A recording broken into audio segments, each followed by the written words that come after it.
naman tayo guys. Round 2. Ito meron tayong isda dito. Mamaya. Gataan natin yan mamaya guys. So dyan muna. Kasi medyo frozen pa yan. Malinis naman yung ano guys. Yan. Round 2 na tayo guys sa crabs natin. Kasi naubos na yung first batch. So ito. Second round.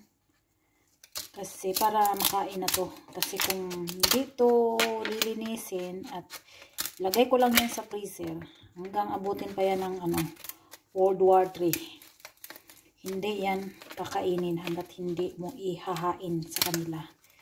So, kakain na natin to kasi hindi naman to masarap pag naabutan na ng ilang buwan sa freezer. So, dahil fresh pa naman siya, at nung isang gabi pa to dumating, kasama nung kinain natin nung isang araw. So, pwede pa yan. Para maubos na to next week. Kasi baka meron na namang dating. So, second batch, baka may nagbigay na naman kay amo. So, yan. At least ito, ubos na.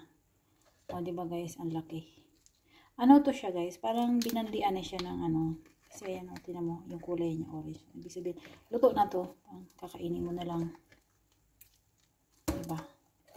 So, ayan. Napakaswerte talaga. Napakaswerte ko dahil laging may ganitong supply. Pag may mga meeting, tsaka may mga bigay-bigay, ayan. Siyempre, makakatikim din tayo. Tignan mo guys, ang laki oh. Yan, frozen pa yan siya. Ubos na yung una kong hinimay. So, ngayong gabi, pag uwi nila, yan, pakain natin to sa kanila. Laki niyan guys. Yan mo. Laki oh. Ito, laki siguro ng tingnan mo yung niya oh. Sa king crabs, ito lang yung makakain yan. Yung galamay niya. Yan. Mahirap siya, guys, mahirap siya linisin. Mahirap siya, kasi malaki. Mahirap buksan. Buti na lang may mga ganitong gunting, pang pang seafoods. Oh, diba? Ang mahal nito guys, pag bumili ka sa, mga restaurant, o kaya sa mga nagtitinda ng mga crabs. Kaya supermarket meron ito. Pero ang mahal, ewan ko kung magkano yung 2,000 ata, pero maliliit. Not sure, pero yan dito kay amo. At least nakakain tayo ng libre. O diba? Malaking bagay pala. Shoutout pala sa inyong lahat guys. At salamat sa panunood. Nagulam tayo kanina ng tuyo. Nagtuyo ako kanina kasi kahapon nagulam ako ng ito king crab. Parang yung dighay ko hanggang gabi. Alam mo yung dighay mo ng bawang, yung sauce na ginawa kong sauce hanggang gabi. Yung dighay ko kahit anong inom ng kape, tapos uminom ako ng soft drinks. Yan. Ganun mo guys, ang laki oh. Puno na yung baunan diba? Ito pa isa. Ito mahirap kaya medyo meron siya ditong merong join. Ito makapal. Kailangan to dikdikin to kaya medyo makapal yung shell niya. Hirap na nga siya gupitin. Ay, tapos yung niya tinik. Ayun oh, kita nyo guys. Matulis. Alam mo yung durian, ganon. So, hatiin na lang natin to. Shoutout sa lahat guys ng OFW. Shoutout sa lahat dyan at ingat. Friday ngayon. Grabe kayo. Ito mahirap to tanggalin kasi medyo makapal. Kailangan natin ng martilyo baga. Oh. Makapal, hindi ito magupit. Try natin igupitin. O hindi talaga pwede. Hindi kakayanin. Ayan na siya guys. Ayan na siya lahat. Isang baunan. Yan na siya guys, isang baon na.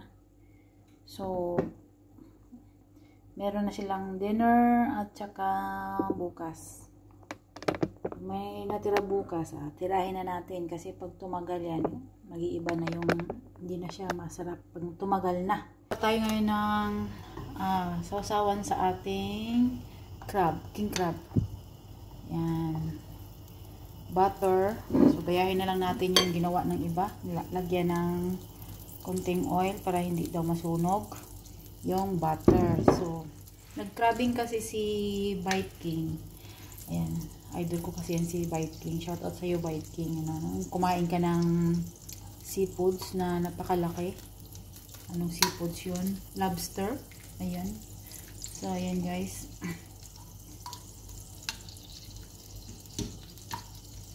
Ayan. So, shout out sa lahat ng mahilig sa mga seafoods. Ayan. Yung seafoods na galing, guys, galing yun, dala ni Amo kagabi. Mga regalo lang sa kanya yun. Hindi ko alam kung sino yung kamiting niya. At may mga dala-dalang mga seafoods. At saka meron din mga produkto galing Pilipinas. Yun. May tablia. Tablia at saka chocolate. Ito yung tablia from Cebu. Ayan. Cebu products, guys. Ayan.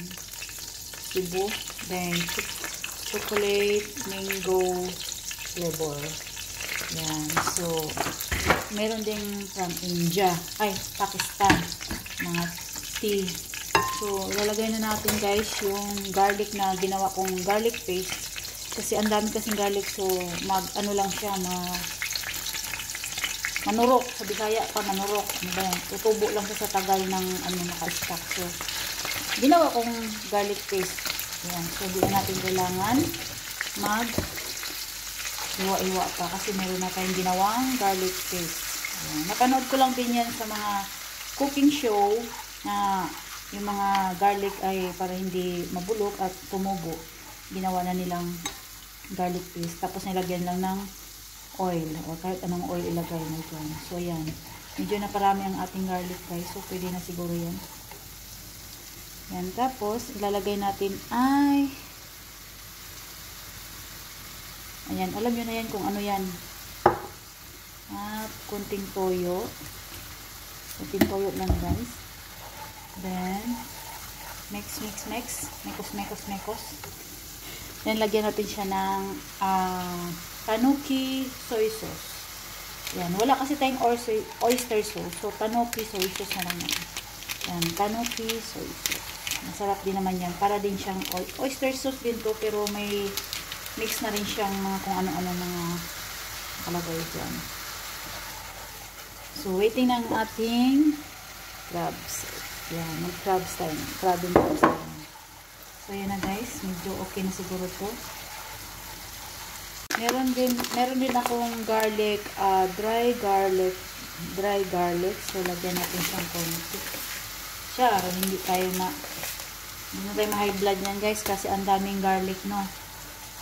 Ayan. So, okay na yan siya guys. Lagyan natin. Wow. Diba? Ang sarap. Sarap nito guys. Ito yung kanin ko, bali guys. Ano yan siya? Oatmeal lang yan siya. Mag-oatmeal lang tayo ngayon. Yan. 2 king crabs. Ito yung sasawa natin. Tsaka yung oatmeal. Let's go! Kain tayo guys. Ayan.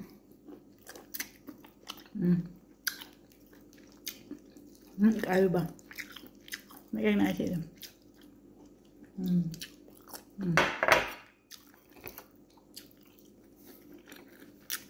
Tumaba na ako guys.